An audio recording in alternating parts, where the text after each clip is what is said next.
ఈ డౌట్ పడ్డప్పుడు ఇంకా రిలీజ్ కూడా కానప్పుడు ఆ నైట్ పడే ఆవేదన అది ఐ డోంట్ థింక్ నో బడీ కెన్ ఎక్స్ప్లెయిన్. అంటే రేపు రిలీజ్ అవుతుంది, మీకు ఈరోజే తెలిసిపోతుంది ఈ సినిమా ఆడదని. So how do you feel? అలా ఎలాంటి ఏ సినిమాలకు జరిగింది అలా? నాకు మున్నా సినిమా అండి, నేను కంటిన్యూగా సక్సెస్ ఉన్నప్పుడు మొన్న 3 o'clock షో చూడగానే అర్థమైపోయింది ఏదో సంథింగ్ మిస్సింగ్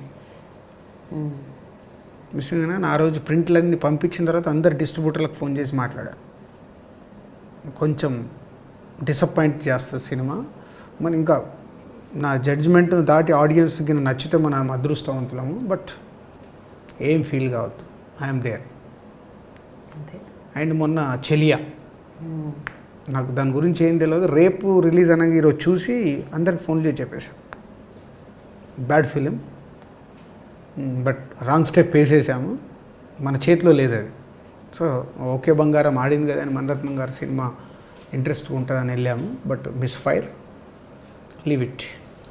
జనరల్గా అండి మీరు ఒక డిస్ట్రిబ్యూటర్గా మీ కెరియర్ స్టార్ట్ చేశారు. సో మీకు డిస్ట్రిబ్యూటర్గా అందులో ఉన్న సాధక బాధకాలు, కష్టాలు, సమస్యలు, ఛాలెంజెస్ అన్నీ తెలుసు. సో ఆ టైంలో మీరు కూడా థియేటర్స్ కోసం స్ట్రగుల్ అయ్యారు. ఆ టైంలో మీరు కూడా మీరు కొన్న సినిమాలకి థియేటర్ దొరక్క మీరు కింద మీద పడ్డారు. ఆ రోజులు గుర్తున్నాయంటే హౌ వాజ్ దట్ స్ట్రగుల్, ఆ ఇన్సిడెంట్స్? అంటే అవన్నీ నాకు గుర్తున్నాయి కాబట్టి ఇవాళ నాకు డిస్ట్రిబ్యూటర్ అంటే రెస్పెక్ట్ ఎక్కువ అండి. డిస్ట్రిబ్యూటర్ని ఎవరన్నా తిడుతుంటే నాకు నచ్చదు, ఓకే, నేను రియాక్ట్ అవుతాను. ఎందుకంటే ఫైనల్గా ఇక్కడ హోల్ ఎపిసోడ్లో 90% నష్టపోయేది డిస్ట్రిబ్యూటర్. సంవత్సరంలో వచ్చే సక్సెస్ఫుల్ ఫిలిమ్స్ ఎన్ని? 10 to 15, 10 to 20 ఫిలిమ్స్. 100 ఫిలిమ్స్ కొంటున్నారు డిస్ట్రిబ్యూటర్, అంటే ఆ 80 ఫిలిమ్స్లో వాడు నష్టపోతున్నారు, ఎవరైనా కావచ్చు. డిస్ట్రిబ్యూటర్ నష్టపోతున్నాడు. సక్సెస్ వచ్చినప్పుడు మట్టుకు ఇక్కడ కూర్చొని మేము ఫిలిం నగర్లో మా ఆలోచన ఎలా ఉంటాయంటే, డిస్ట్రిబ్యూటర్ మా సినిమాలు మొత్తం తినేస్తున్నాడు, మనకు అన్ని దొంగ లెక్కలు చూపిస్తున్నాడు, ఈ ఫీలింగ్లో ఉంటారు. మరి మనమే ఒక ఫ్లాప్ ఇచ్చామేమన్నా, మరి మన డబ్బు ద్వారా మనం ఇచ్చిన సినిమా ద్వారా డిస్ట్రిబ్యూటర్ డబ్బు పోయిందే అని ఎవ్వరు ఆలోచించరు. ఫండమెంటలీ నాకు అది నచ్చదు. సో నేను సాధ్యమంత మట్టుకు నేను నా డిస్ట్రిబ్యూటర్లను కాపాడుకోవాలని ప్రయత్నం చేస్తాను. 90% అక్కడ నేను సక్సెస్ అయ్యాను, 10% చెప్పాను కదా. సో పర్సన్స్ ఇప్పుడు నేను వీళ్ళదే కరెక్ట్, అక్కడికి వెళ్తే అక్కడ కూడా డిస్ట్రిబ్యూటర్లు తప్పులు ఉంటాయి, వాళ్ళ చిన్న చిన్న కక్కుర్తులు ఉంటాయి. వాళ్ళది ఏంటంటే ఆ సైకిల్లో వాళ్ళకి అది కరెక్ట్ అనిపిస్తుంది. ప్రొడ్యూసర్లకు డబ్బులు ఇస్తే మనకి ఏమైనా హెల్ప్ చేస్తారా? అక్కడ ఉండే బ్యాచ్ ఉన్నారు, అక్కడ ఆలోచించే వాళ్ళు ఉన్నారు. అలా చేయడం వల్ల టోటల్గా సిస్టమ్ రాంగ్ అయిపోయింది.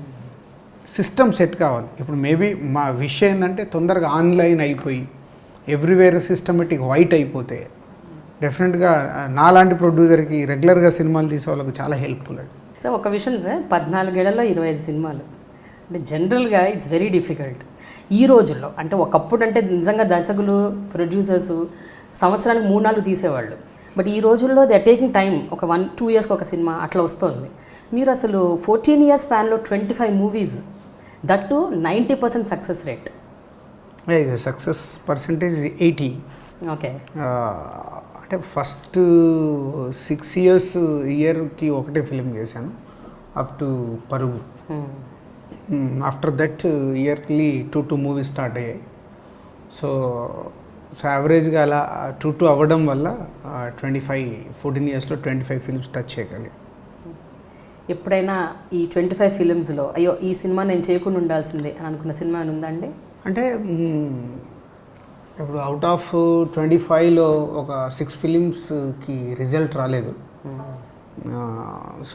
So many reasons. అంటే రిజల్ట్ రాలేదు కదా అని నేను ఎప్పుడు ఒకటే చెప్తాను, ఒక సినిమా సక్సెస్లో అందరం ఎలా అయితే కీ రోల్ పోషిస్తాము, ఫెయిల్యూర్లో కూడా అందరిదే. ఇప్పుడు ఒక డైరెక్టర్ నాకు కథ చెప్తేనే నేను సినిమా తీశాను, సో అది నాకు నచ్చితేనే నేను సినిమా తీశాను. సో ఇస్ ఫెయిల్యూర్లో నా రోల్ ఎక్కువ తీసుకుంటాను, సక్సెస్ కంటే ఫెయిల్యూర్లో ఎక్కువ నా రోల్ ఉంటుంది. ఓకే, బికాజ్ ఆఫ్ నా జడ్జిమెంటే కదా అది.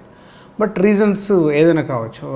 దాంట్లో అన్ని సినిమాలలో ఫెయిల్యూర్స్లలో ఎక్కడో మేము అది సక్సెస్ చేయడానికి అవకాశాలు ఉండే, అది ఇంకా కొంచెం జాగ్రత్త పడితే సక్సెస్ అవుద్దేమో. కానీ అక్కడ ఉండే 2-3 మైండ్స్, డెసిషన్ తీసుకునే 2-3 మైండ్స్ ఏవైతున్నాయో అక్కడ ఒక్కొక్కరిది అభిప్రాయం ఒక్కొక్కలాగా ఉన్నప్పుడు ఇంకా ఫార్వర్డ్ వెళ్ళిపోతాం. So will wait for result అన్నట్టు. సో అలా ఆ 6 ఫిలిమ్స్లో ఒక 2-3 ఫిలిమ్స్ అయితే డెఫినెట్గా సక్సెస్ అవ్వడానికి అవకాశం ఉన్న సినిమాలు ఉంటాయి. అవునా, ఏంటండి అవి? Ramaramakrishna Krishna okay. And Munna and Ramayya Vasthavayya, ఈ 3 సినిమాలు ఇంకొంచెం జాగ్రత్త పడి ఉంటే సక్సెస్ఫుల్ ఫిలిమ్స్ అయ్యేటి. సో రామయ్య వస్తావయ్యకి అయితే ఇది మా టైం వల్ల, యాక్చువల్ రెబల్ రిలీజ్ కాకంటే ముందు మా కథ వేరు. ఓకే. సో ముందు ఆ కథ నచ్చే నేను, ఎన్టీఆర్, హరీష్ లాక్ చేసుకుంది. సో రెబల్ వచ్చిన తర్వాత మళ్ళీ ఫాదర్ మీద, ఫాదర్కు జరిగిందని కొడుకు రివెంజ్ తీసుకోవడం చిన్న సిమిలర్గా ఉందని వద్దనుకున్నాం. ఎలాగో ఇంకా షూటింగ్ స్టార్ట్ కాలేదు, కానీ అప్పుడు హరీష్ మళ్ళీ రీవర్క్ చేసి ఈ కథ చెప్తే బాగుంది కదా అనుకుని వెళ్ళాం. So is a time. Rebel release కంటే ముందు మా సినిమాకి స్టార్ట్ అయింటే మేము ఆ రాంగ్ స్టెప్ వేసేవాళ్ళం కాదు. సో ఇప్పుడు రామయ్య వస్తా ఫెయిల్యూర్ అని ఎవ్రీ వన్. బట్ కథాపరంగా అది మంచి కథ అనుకుంటున్నారు. రామయ్య వస్తావయ్యా ఈ కథ కాదు, మా కథ వేరు, వేరేది. ఓకే. రెబల్ రిలీజ్కి ముందు మా కథ వేరు.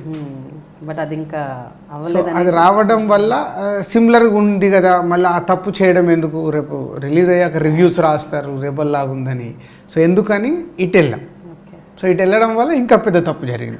అలా అయితే తప్పు, అట్లీస్ట్ రివ్యూస్ పక్కన పెడితే ఆడియన్స్ దగ్గరికి వెళ్ళేది సినిమా. సో ఇప్పుడు ఆడియన్స్ దగ్గరికి వెళ్ళలేదు, రివ్యూస్ వాళ్ళ దగ్గరికి వెళ్ళలేదు. జనరల్గా ఫెయిల్యూర్ అంటూ అయితే రీజన్ ఏముంటుందండి? కథ వల్లే అవుతుందా, లేకపోతే కాంబినేషన్స్ వల్ల, మార్కెట్ వల్ల, బడ్జెట్ వల్ల? ఫస్ట్ కథ అండి. రెండోది బడ్జెట్ ఫెయిల్. కొన్ని కథలు బాగుంటాయి, బడ్జెట్ వల్ల ఫెయిల్ అవుతాయి. అంటే మనము 5 కోట్ల తీసే సినిమాని 15 కోట్లు పెట్టి తీసి రావాలంటే రాదు. సో అది 5 కోట్లు తీస్తే 10 కోట్లు కలెక్ట్ చేసింది అనుకో, సూపర్ హిట్ ఫిలిం. సో అలాంటివి జరుగుతాయి. Budget fail. కొన్ని బేసిక్ అయితే is a story. Second budget fail. ఈ 2 తప్పించుకోవాలి. కాంబినేషన్ అంటారా, కాంబినేషన్ ఇప్పుడు కొన్ని హైప్ ఉంటాయి. ఎగ్జాంపుల్ నా లైఫ్లో నాకు జరిగింది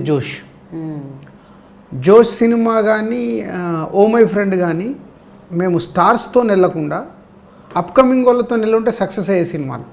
ఓకే. సో ఓ మై ఫ్రెండ్కి ఏమైంది, బొమ్మరిల్ తర్వాత సిద్ధార్థ్ చేయడము, తర్వాత ఇద్దరు టాప్ హీరోయిన్స్ యాక్ట్ చేయడము. సో దానిపైన అప్పటి వరకు ఆడియన్స్లో నా మీద ఉన్న image, so after Bommarillu Siddharth Dil Raju garu కలిసి చేస్తున్నారంటే చాలా మంచి కథ అది. సో ఈ కాంబినేషన్ని పెట్టడం వల్ల మిస్ అయింది.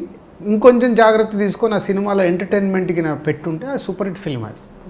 సో నాట్ అబవ్ యావరేజ్ దగ్గర ఆగిపోయింది. So that's a mistake. అలాగే జోష్ కూడా అలాంటి కథ చెప్పాలనుకున్నప్పుడు స్టార్స్ అన్ని లాంచ్ చేయాల్సిన కథ కాదు అది. ఓకే. ఇట్స్ నార్మల్ కుర్రాడి సినిమా లాగా తీసుంటే దాని రిజల్ట్ వేరేలాగా ఉండేది. దిస్ 2 ఫిలిమ్స్ విషయంలో కాంబినేషన్స్ నాకు డ్యామేజ్ అయ్యాయి. పోతే నేర్చుకోవడమే ఎప్పుడు ఇక్కడ, ఎప్పుడు నేర్చుకోవడమే.